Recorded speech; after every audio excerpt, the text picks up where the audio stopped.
Purihin po ang Panginoon dahil ngayong araw na ito mga kapatid, gusto pong ibahagi po sa inyo ang tamang aral sa kaligtasan part 3. At sabi po ng Biblia mga kapatid, mahalaga po na pag-aralan po natin ang salita ng Diyos patungkol sa kaligtasan.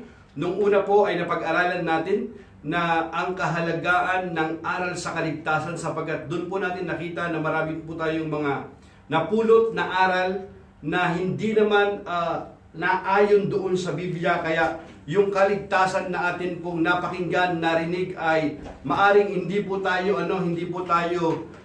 nakatanggap ng tamang aral, Dahil dito mga kapatid, tayo po ay nailigaw at nung sumunod yung aral na napakinggan, nakita natin na yung kasalanan, kung kailan tayo, yung kasalanan natin, kailangan natin na maligtas sa kasalanan. Kaya po mga kapatid, sa tuwing pinag-aaralan natin ang kaligtasan, marami pong mga distraction, maraming mga ginagawa ng kaaway upang hindi ito marinig, hindi ito mapakinggan ng tao, matanggap ng tao. Ganun pa man, hindi tayo magpapadistract kasi alam natin na the devil is a liar. Ngayong araw na ito mga kapatid, naniniwala ako na dapat po nating ituloy pa rin ang pag-aaral ng kaligtasan sapagkat mahalaga ito. Pag-aaralan po natin yung tamang aral sa kaligtasan. Sabi po ng Biblia mga kapatid, unang-una, meron po tayong 3 puntos naman na titingnan po rito. Masusumpungan sa Biblia. Ang aral po sa kaligtasan mga kapatid, masusumpungan natin po ito sa Biblia. Bakit po natin masusumpungan sa Biblia? Sapagkat mga kapatid, dito lamang natin makukuha ang tamang aral sa kaligtasan. Sa susunod po mga kapatid, abangan po ninyo yung part 4 sapagkat dito po na itutuloy po natin yung part 4 patungkol po sa Friday. Pag-uusapan po natin doon yung mga question katulad po sa mga assurance ng salvation at iba pa. So, ito po mga kapatid. Sabi po ng Biblia sa 2 Timothy chapter 3 verse 16 to 17, all scripture is given by inspiration of God and is profitable for doctrine, for reproof, for correction, for instruction in righteousness, that the man of God may be complete, thoroughly equipped for every good work. At sabi nga, ang lahat ng kasulatan ay kinasihan ng Diyos at kapakipapinabang sa pagtuturo ng katotohanan, sa pagsaway sa kamalian, sa pagtutuwid sa likong gawain at sa pagsasanay para sa matuwid na pamumuhay, upang ang lingkod ng Diyos ay maging ganap at handa sa lahat ng mabubuting gawain. So ang lahat, mahalaga na maintindihan po natin na ang salita ng Diyos, ang Biblia, ang lahat ng kasulatan ay kinasihan po ng Diyos. Hindi po ito imbento lamang ng tao, kundi ito po ay kinasihan po ng Diyos lahat.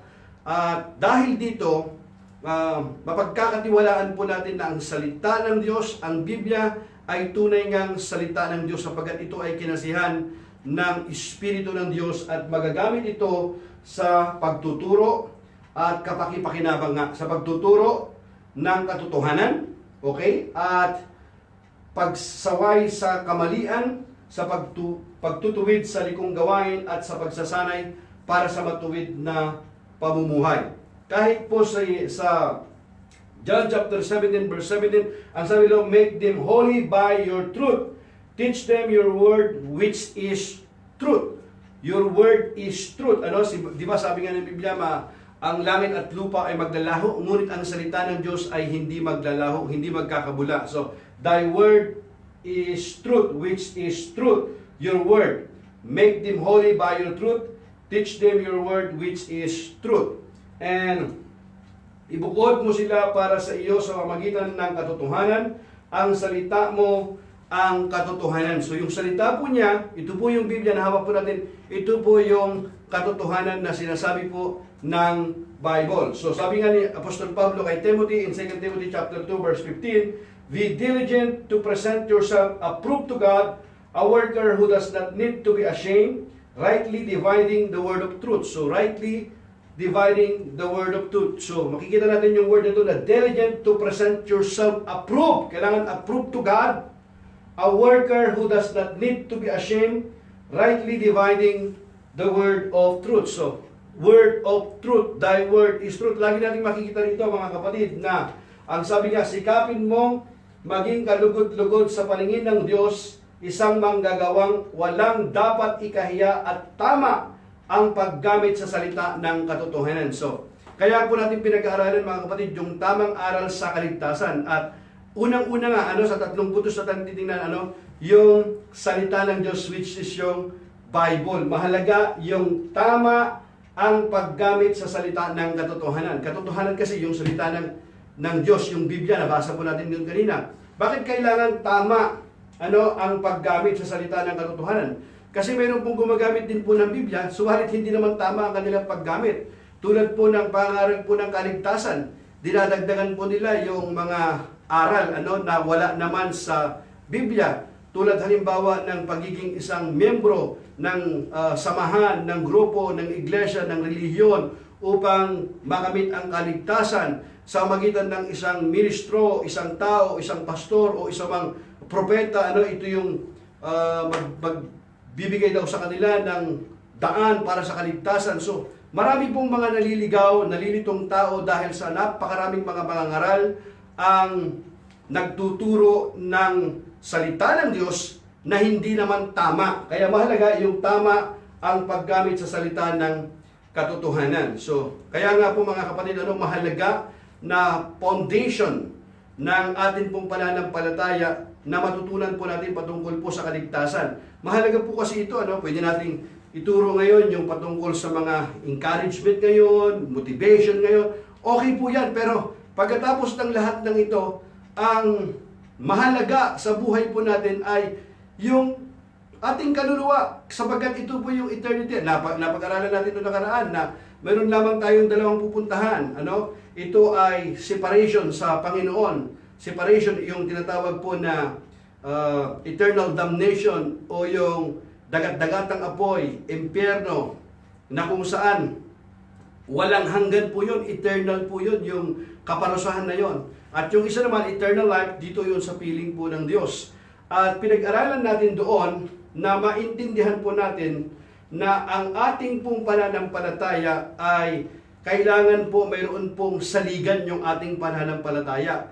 Baka napaniwala ka lang, na kondisyon lang yung isipan mo dahil narinig mo yung aral may nangako sa iyo, binigyan ka ng assurance of salvation, dahil dito, tuloy ka lang sa buhay mo, ang buong akala mo ligtas ka, yung pala ikaw ay naligaw ka ng aral. Kaya po pinag-aralan po natin yun noong nakaraan po mga kapatid.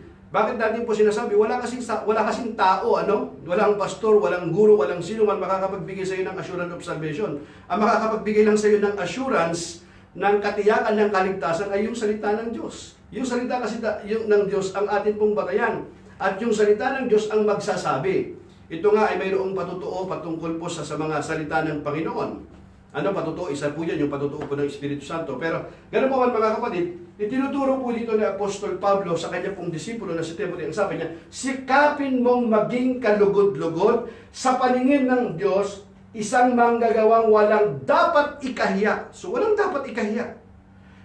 At tama ang paggamit sa salita ng katotohanan. Mahalaga po yun. At tama sa paggamit sa salita ng katotohanan. Yung salita ng katotohanan, ito po, yung Biblia mga kapatid.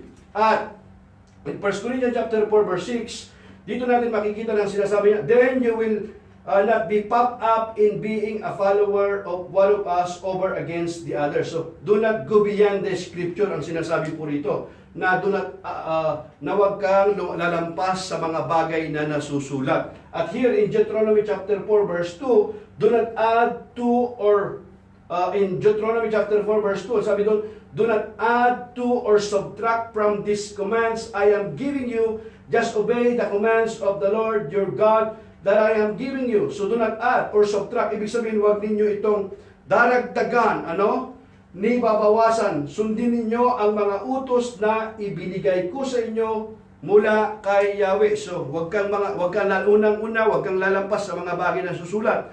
Pangalawa, do not subtract or do not add. Ibig sabihin, huwag mong babawasan kung ano yung nakasulat yun. Huwag ka rin magdadagdag, huwag ka mag-imbento. Kasi ayaw ng Panginoon. Sinabi po yun sa lumang tipan. Ngayon, kahit dito sa bagong tipan, in the book of Revelation ng Apocalypse chapter 22 verse 18 to 19, ang sinasabi rito ay, and I solemnly declare to everyone who hears the words of prophecy written in this book, if anyone adds anything to what is written here, God will add to that person the plagues described in this book.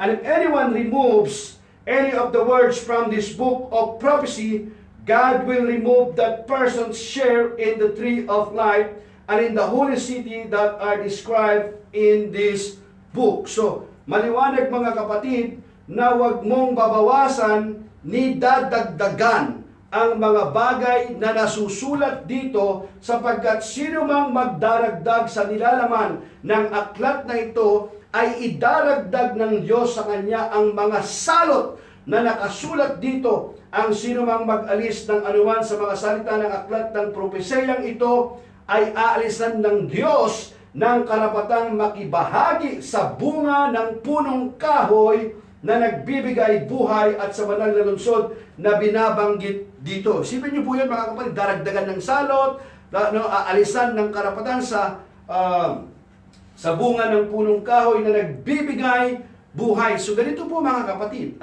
saan po natin ngayon matitiyak na tama ang aral ng kaligtasan? So ano po mga kapatid? Yung salita po ng Diyos. Ito po yung Biblia. Yung salita ng Diyos kasi ito yung Biblia. Walang ibang salita ng Diyos. Biblia ang salita ng Diyos. Mayroon po silang mga pinipresent na mga holy book na iba't ibang mga book mga kapatid. Pero ito po kapatid ang atin pong saligan.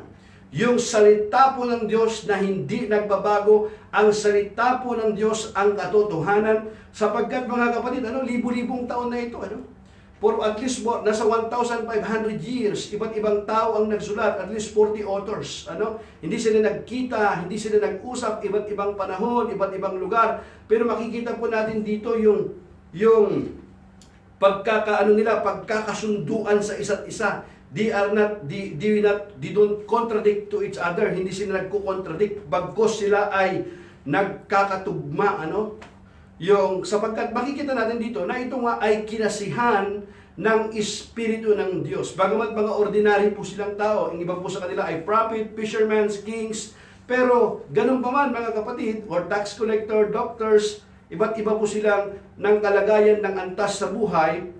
Pero mga kapatid, yung kanila pong isinulat ay hindi po ayon sa kanilang mga kathang isip, kundi ito ay mayroon po siyang basbas ng Espiritu ng Diyos. Kinasihan po ito ng Espiritu ng Diyos. At dito nga mga kapatid, sabi nga dito sa Life Teaching Ministry, no matter how great a ministry, movements, yung mga sekta is in the body of Christ, we must focus on the properly handled Holy Scripture to determine doctrine and practice. Fountain of Life Teaching Ministry. Yan ang sinasabi po ng Fountain Life Ministry. Holy Scriptures to determine doctrine and practice. Mahalaga po ito mga kapatid na dapat atin pong saliksikin ding mabuti. This is the principle of sola scriptura, which is Latin for by Scripture alone. By Scripture alone. The idea that the God-breathed Scriptures are the sole source of authority for Christian faith and practice. Kailangan po mayroon tayong basis. At ano po yan? Yung salita po ng Diyos, which is yung Bible. Yun po ang atin pong saligan. Kaya nga, kung titingnan po natin, even yung mga Bereans in the Acts chapter 7, verse 10 to 12, ang sabi niya, and rescued him from all his troubles, and God gave him favor before Pharaoh, king of Egypt. God also gave Jesus unusual wisdom so that the Pharaoh intended, sa Acts chapter 7, verse 10 to 12, mga kapatid, basahin po natin sa Acts chapter 7, verse 10 to 12. Ang sabi po rito mga kapatid, ang patungkol po ito sa mga Bereans. Basahin natin chapter 17. Sa chapter 17 po ito mga kapatid. Here, kung titingnan po natin dito na in verse 10 to 12 ng Acts chapter 17. Acts chapter 17. Remove this one. Remove. Acts chapter 17. Remove this one. Remove this. Acts chapter 17 verse 10 to 12. Ang sabi po rito, as soon as night came, the believers sent Paul and Silas to Berea. When they arrived, they went to synagogue. The people there were more open-minded than the people in Thessalonica. They listened to the message with great eagerness, and every day they studied the Scripture to see if what Paul said was really true. Many of them believed, and many Greek women of high social standing and many Greek men also believed. Dito natin makikita in Acts chapter 17, verse 10 to 12, na ang patungkol po sa mga Bereans. Ano? Makikita natin dito, Acts chapter 17, not 7. Acts chapter 7, sabi niya, when they arrived there, they went to Jewish synagogue, and the people of Berea were more open-minded than those in Thessalonica, and they listened eagerly to Paul's message. They searched the scripture day after day to see if Paul and Silas were teaching the truth. Tingnan nyo, Paul and Silas were teaching the truth. Tinitingnan po nila kung si Paul and Silas nga ba ay nagtuturo ng katotohanan. As a result, many Jews believed, as did many of them prominent Greek women and men. Dahil dito marami pong naniwala po sa kanila mga kapatid, na sinasaliksik po nila na yung itinuturo ba ni Paul and Silas ay mayroong bang katotohanan. Napatunayan nila na itinuturo ni Apostol Pablo at ni Silas nga ay na ebanghelyo ay mayroong katotohanan. Bakit? Kasi makikita natin dito, many of the prominent Greek women and men believe. Marami po ang naging resulta nito. Ang naniwala na nampalataya po sa kanila mga kapatid. At makikita natin dito na ang sinasabi rito, sinasaliksik nila araw-araw ang mga kasulatan upang tingnan kung totoo nga ang sinasabi niya. Sumampalataya ang maraming Hudyo roon. Gayon din ang mga Grego, pawang mga lalaki at mga babaeng kilala sa lipunan. So dito natin makikita na dahil ang aral na itinuturo po ni Apostol Pablo at ni Silas ay mayroon pong katotohanan, sinaliksik po nila. So ganoon din po tayo mga kapatid. Kapag mayroon pong nagpipresent sa atin ng aral, katuruan patungkol po sa kaligtasan, ay wag po natin basta-basta paniniwalaan. Dapat saliksikin natin, tingnan po natin kung yung itinuturo ba ay nasa Biblia, salita ba ng Diyos yan? Tama ba yung paggamit ng mga talata? Baka mamaya, minsan naman, tinitwist nila eh. Ito yung problema kung minsan. Kaya huwag kang magduda sa Biblia. Kundi maniwala ka na ito nga ay kinasihan ng Espiritu ng Diyos. Huwag mong pagdudahan. Kasi ito naman ang magpapalaya sa atin eh. Kaya, mga kapatid, tingnan po natin. Pangalawa, dito. So, bakit mahalaga na huwag po natin pagdudahan? Tingnan po natin yung pangalawang puntos natin. Number 2 points. 2 points. Yan, kay Jesus lamang makakamit ang kaligtasan. So, dito natin makikita mga kapatid sa ikalawang puntos natin. Kay Jesus lamang makakamit ang kaligtasan. Hindi po kung kani-kanino mga kapatid. Kay Jesus lamang makakamit ang kaligtasan. Kaya nga ang sinasabi ng Acts chapter 4 verse 12, nor is there salvation in any other, for there is no other name under heaven given among men by which we must be saved. Maliwanag mga kapatid in Acts chapter 4 verse 12 na there is salvation in no one else. God has given no other name under heaven by which we must be saved. Sa silong ng langit, mga kapatid, sa Kanya lamang matatagpuan ang kaligtasan, sapagkat walang ibang pangalan. Kita nyo? Walang ibang pangalan. Naglalagay sila ng ibang pangalan kasi walang ibang pangalan, no other name, sa buong daigdig, sa buong daigdig na ito, na ibinigay ng Diyos sa mga tao upang tayo ay maligtas. So maliwanag po yun. Wala pong ibang pangalan sa silong ng langit, mga kapatid. So, kapag mayroon po silang i-present na ibang pangalan, maliban doon sa name above all names, maliban kay Jesus Christ, sa Panginoong Hesus, doon pa lamang sablay na. Kapag nagturo sila ng kaligtasan at ang itinuturong kaligtasan ay wala sa salita ng Diyos, doon pa lamang mali na. Huwag na natin tanggapin yun kasi alam po natin na yun ay mga bulaan. Yun ay mga pandilin lang. Kaya kailangan kapag mayroon pong nagturo sa atin ng kaligtasan, unang-una nating alamin mga kapatid, dapat yung aral na itinuturo ay sound, yung doctrine, yung teaching, ayon doon sa Biblia, sa nasusulat. Kasi ito yung atin mabisa. Mabisa kasi ito na atin pong mapagkakatiwalaan. Mayroon kasing paninindigan ang Biblia mga kapatid. Hindi hahayaan ng Diyos ito. Ang langit at lupa nga ay maglalaho. Ngunit ang kanyang salita ay mananatili magpakailaman. Hindi magkakaroon ng bula ang kanyang salita, mga kapatid. Kaya dito pa lamang, isinasabi ito ni Apostol Pablo na ang salita ng Diyos ganun kahalaga, makatotohanan ang salita ng Diyos. Kaya di mo kailangan magdagdag ni magbawas. Kaya kung may nagturo sa iyo ng ibang aral ng kaligtasan na hindi nakasulat sa Biblia, mali ang paggamit sa talata, wag nating tanggapin. Pangalawa, mahalaga na walang ibang pangalan. Kung titingnan po natin, balikan natin sa number 2 nga mga kapatid, ang atin pong sinasabi, kay Jesus lamang makakamit ang kaligtasan. Kay Jesus lamang. Hindi po kung kanino. Wala pong ibang daan. Kay Jesus, walang ibang pangalan. Sinasabi kasi ng Biblia na walang ibang pangalan na maipapakita rito mga kapatid. Maliwanag mga kapatid na sinasabi na walang ibang pangalan sa ikaliligtas sa buong daigdig.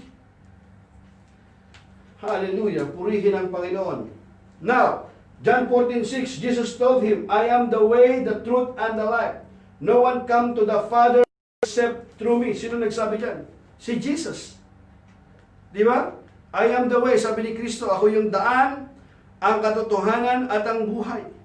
Walang makakapunta sa Ama kundi sa pamamagitan ko. Ngayon, ang dami ng mga aral nagtuturo ng mga patungkol sa kaligtasan kung paano makamit ang buhay na walang hanggan. Tinuturo nila yung daan. Nagtuturo sila na yun daw ang katotohanan. Doon daw makakamit ang buhay. Kung sino-sino yung mga pangalan, doon pa lamang sablay na. Kasi ang sabi ni Kristo, I am the way. Si Kristo hindi lang itinuturo yung daan. Siya mismo yung daan. Si Kristo hindi lamang itinuturo yung katotohanan. Siya yung katotohanan. Hindi niya lang itinuturo kung paano makakamit yung buhay. Siya mismo yung buhay. Yung iba't ibang mga relihiyon, tinuturo nila sa iyo kung ano daw yung daan. Tinuturo sa iyo kung ano daw yung katotohanan. Itinuturo sa iyo kung paano makamit yung buhay. Kahit itinuturo sa iyo, mali pa yung turo. At yung itinuturo nila, hindi naman yun ang daan. Si Kristo, mga kapatid, siya mismo yung daan, siya mismo yung buhay, siya mismo yung kapatid, yung katotohanan. Kaya dito pa lamang mga kapatid, mayroon tayong mapagkakatiwalaan natin na yung aral ng kaligtasan ay tama kung ang itinuturo nga ay ang patungkol sa Panginoong Hesus. Doon lamang makakamit sa Kanya. Bakit? Kasi ang mga itinuturo, kasi nila lahat yan, kung paano maabot ang Diyos, kaya nga mayroon kang alituntunin na dapat sundin. Pero ang Panginoong Hesus, yung Kanya pong kaligtasan na ibinigay sa atin ay sa pamamagitan ng alin? Ng Kanyang kamatayan doon sa krus ng Kalbaryo, tumigis ang Kanyang dugo para sa lahat ng kasalanan po ng tao. Lahat ba ng tao ay ligtas dahil namatay si Kristo sa lahat ng tao? Of course hindi. Kung sino lamang yung tumanggap, kumilala sa Kanya, kung ayaw mong tanggapin yung kaligtasan, di bayaran mo lahat ng kasalanan mo, hindi mo man kayang bayaran ang iyong kasalanan. Kaya yung napag-aralan natin nakaraan mga kapatid, ang sino mang hindi natagpuan ang pangalan sa aklat ng buhay, itatapon doon sa dagat-dagatang apoy. Yun ang sinasabi po ng Biblia mga kapatid. Maliwanag ang katuruan mga kapatid. Kaya po walang ibang daan. Sumagot nga si Jesus Ako naniniwala ko sinasabi ni Jesus, nasa doon yung daan, yung katotohanan at yung buhay. Mayroon kasi silang ibang itinuturong mga daan. Si Jesus yung daan mga kapatid. Amen? Walang makakapunta sa Ama kundi sa pamamagitan ko. Sabi ng iba, hindi, pag nagdasal ako, diretso ako sa Ama. Pag nagdasal ako, diretso lang ako kagad, diretso ako sa Diyos. Pride yan mga kapatid. Paano masabi yun? Ganon ka ba kabanan? Ganon ka ba talagang ka-righteous? Na mga kapatid. Walang makakapunta sa Ama. Kaya nga, in Jesus' name we pray. Bakit? Kasi tatanggapin lamang tayo ng Diyos mga kapatid. Meron lamang tayong access sa Ama dahil sa Panginoong Hesus. Kung wala ang Panginoong Hesus, wala tayong access. Hallelujah. Now, sinabi ni Apostol Pablo kay Timothy in chapter 2 verse 5 to 6, for there is one God and one mediator who can reconcile God and humanity, the man Christ Jesus. The man Christ Jesus. Bakit? Kasi nung nagkatawang tao siya rito. He gave His life to purchase freedom for everyone. For everyone. Mayroon bang ganyan? He gave His life.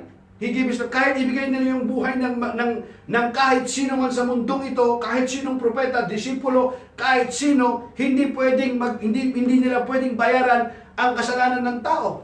How much more kung lahat ng kasalanan ng tao Pwede bang bayaran ng isang tao lamang ang lahat ng kasalanan ng tao sa mundong ito? Kundi Diyos lamang ang pwedeng magbayad. At si Jesus, yung kanya pong dugo, ay walang dungis.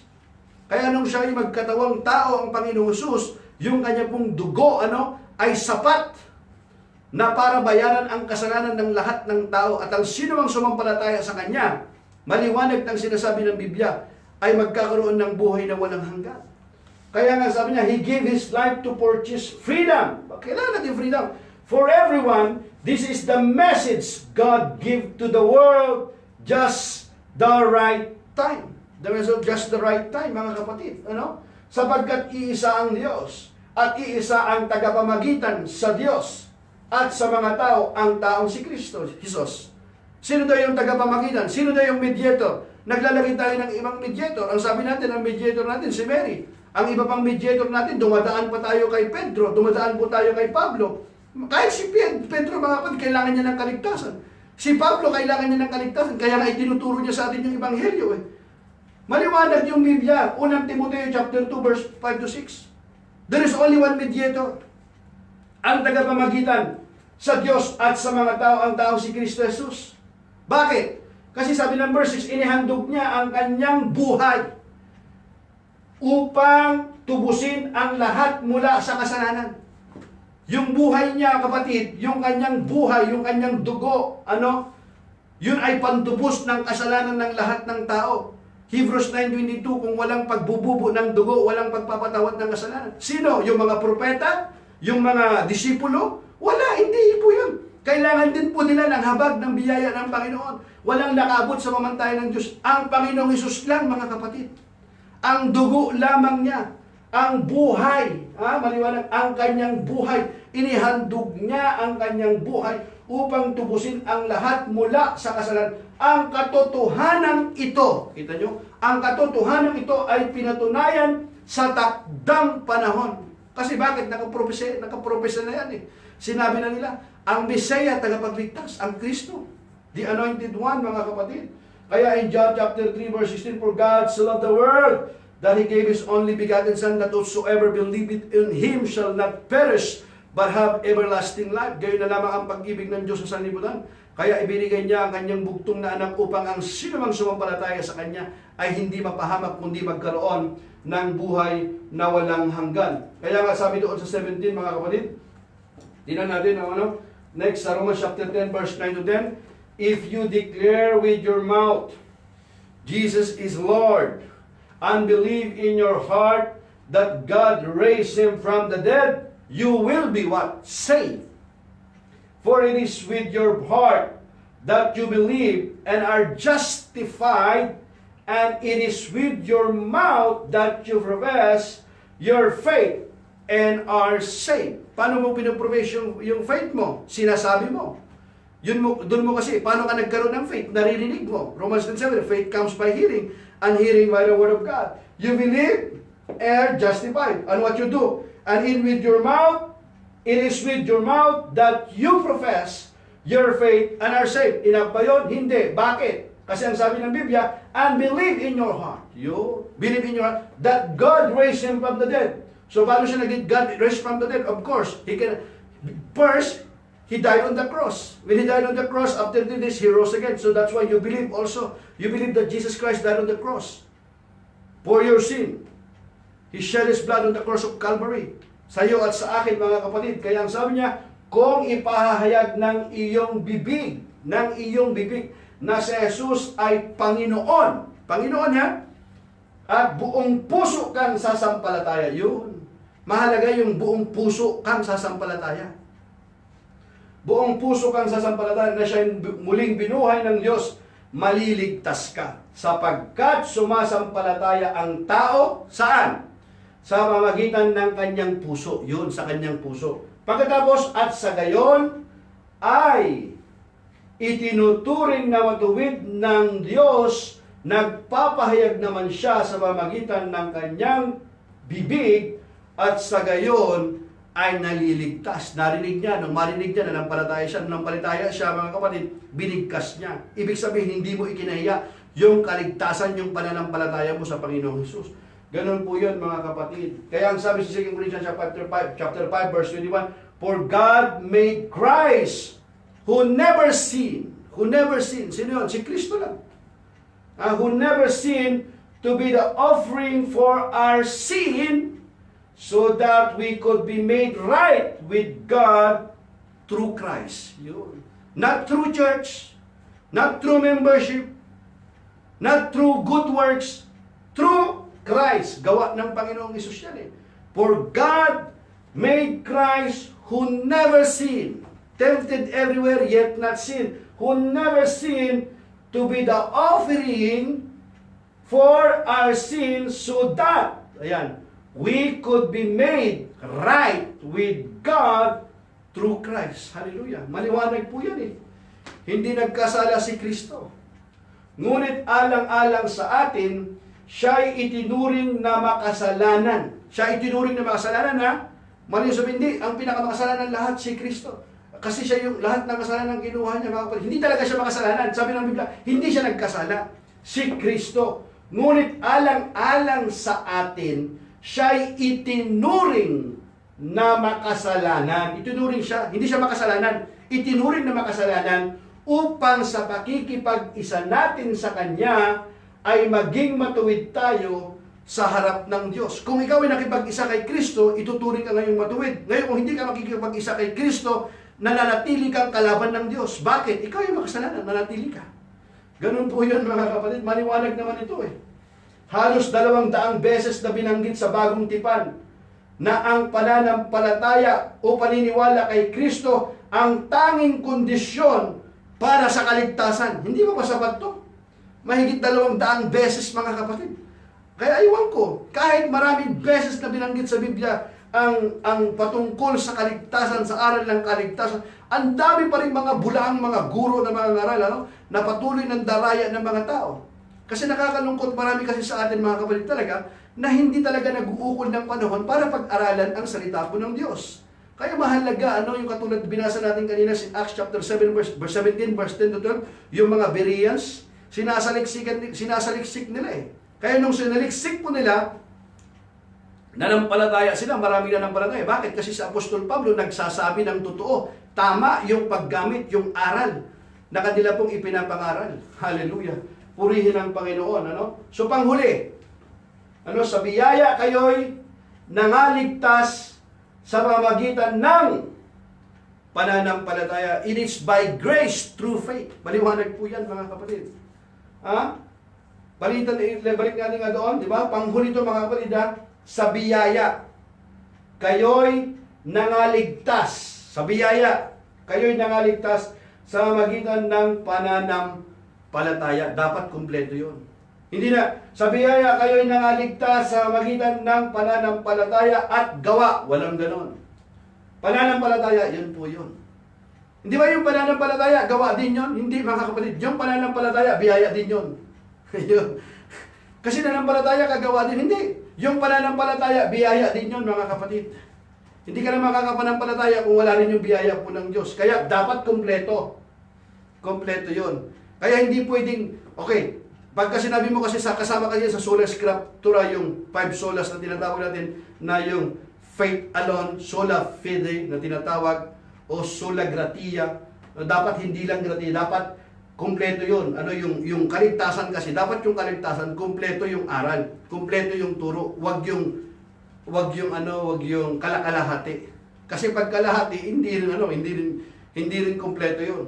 Kaya kailangan yung aral sa kaligtasan dapat kumpleto. Kaya sa biyaya, kayo'y nangaligtas sa pamamagitan ng pananampalataya. It is by grace you have been saved through faith. Yun. Kaya sabi rito sa Ephesians chapter 2, verse 8 to 9, For by grace, unmerited favor, you are not supposed to receive it. Grace, unmerited favor yan. Biyaya, di ka karapat dapat tumanggap, ngunit ipinagkaloob. For by grace, you have been saved through faith. Yun. Amen? Basahin natin ulit, isa pa. For by grace, you have been saved through faith. Tuloy mo lang yun. Through faith, and that not of yourselves. That not of yourselves. It is the gift of God. Gift of God yun. Pero hindi cheap. Why? Because when God created the heaven and earth, it cost him nothing. Sinabi niya lamang yun. But when it comes to salvation, it cost him something. His only begotten Son. Dugo ng Panginoon yan. Gift siya pero hindi cheap. Hallelujah. Purihin ang Panginoon. And that of not of yourselves, it is the gift of God, not of works. Not of works, lest anyone should boast. Maliwanag yun. Ha? Hallelujah, not of works. Sa ibang version, basahin ko. Dito. God save you by His grace. God save you by His grace when you believe.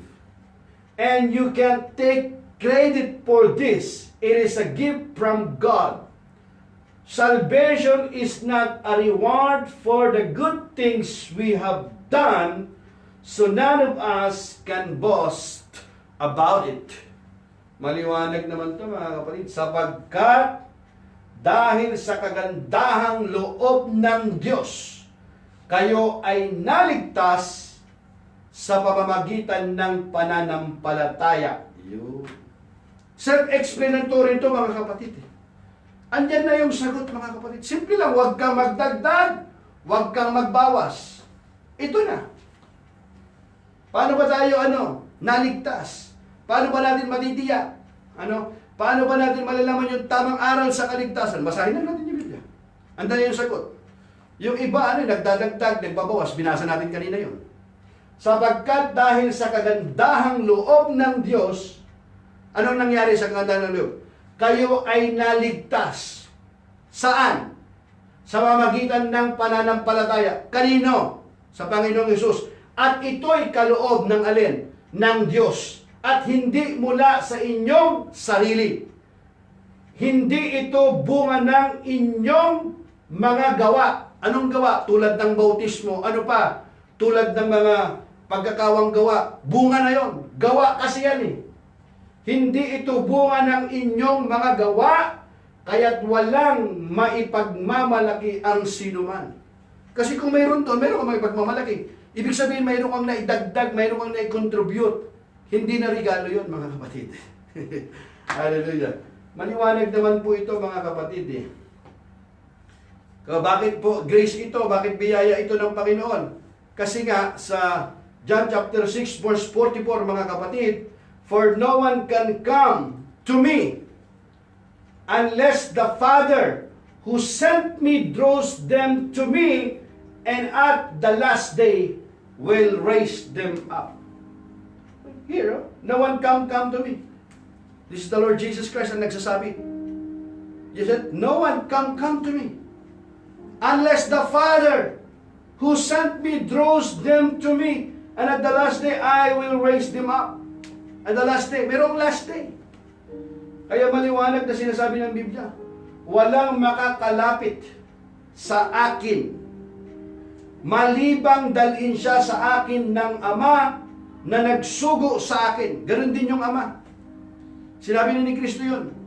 Wala rin makakapunta sa Ama, kundi sa magitan ng Panginoong Hesus. Ngayon ang sabi ng Panginoong Hesus, walang makakalapit sa akin, malibang dalhin siya sa akin ng Ama na nagsugo sa akin, at ang lumalapit sa akin ay muli kong bubuhayin sa huling araw. Sino daw yon? Ang Panginoong Hesus.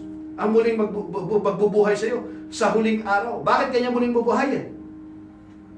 Para magkaroon ka ng buhay na walang hanggan, makapiling ka na. Hallelujah. Purihin ang Panginoon. Ganun po yung biyaya ng Panginoon eh. Hindi ka naman no one can say that Jesus is Lord except by the Holy Spirit. 1 Corinthians chapter 12 verse 3. Ganun din yun. Kung wala ang pagkilos ng banal na Espiritu, hindi ka makakapanampalataya sa Panginoon. 1 Corinthians chapter 12 verse 3. No one can say Jesus is Lord except by the Holy Spirit.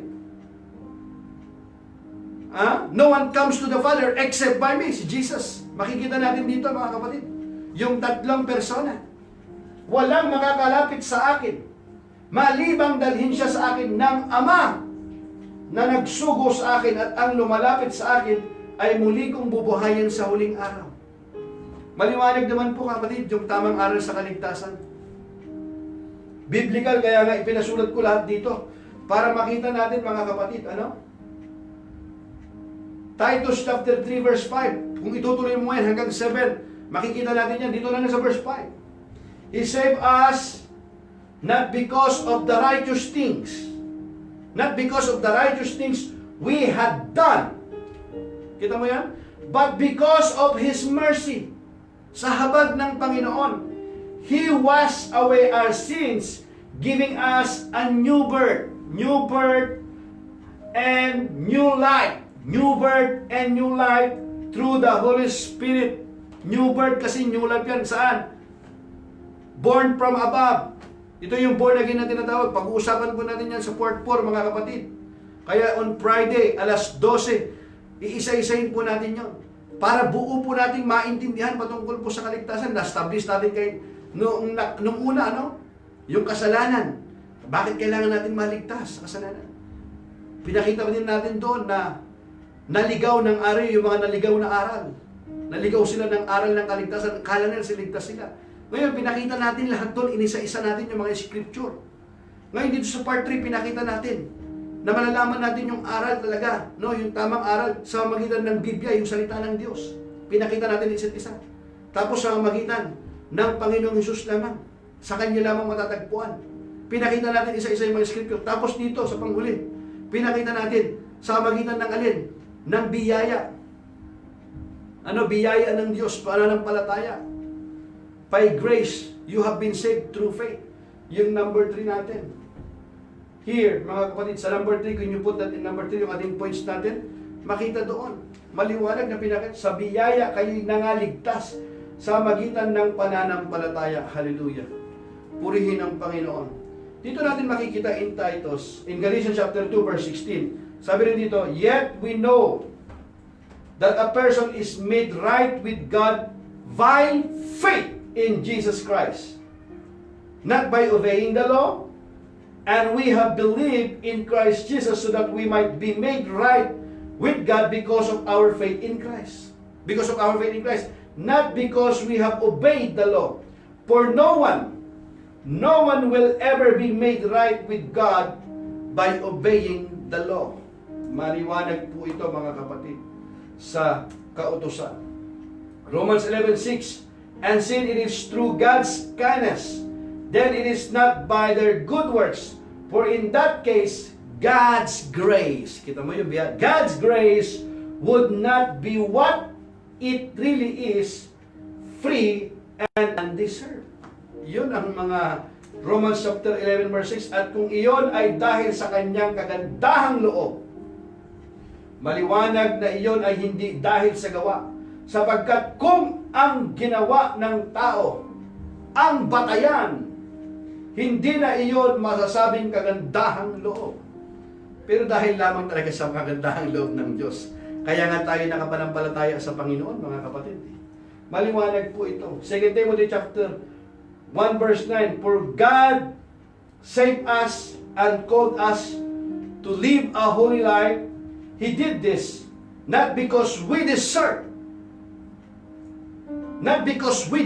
it, but because that was His plan from before the beginning of time, to show us His grace. To show us His grace. Through Christ Jesus. Yung grace, even the grace, is what?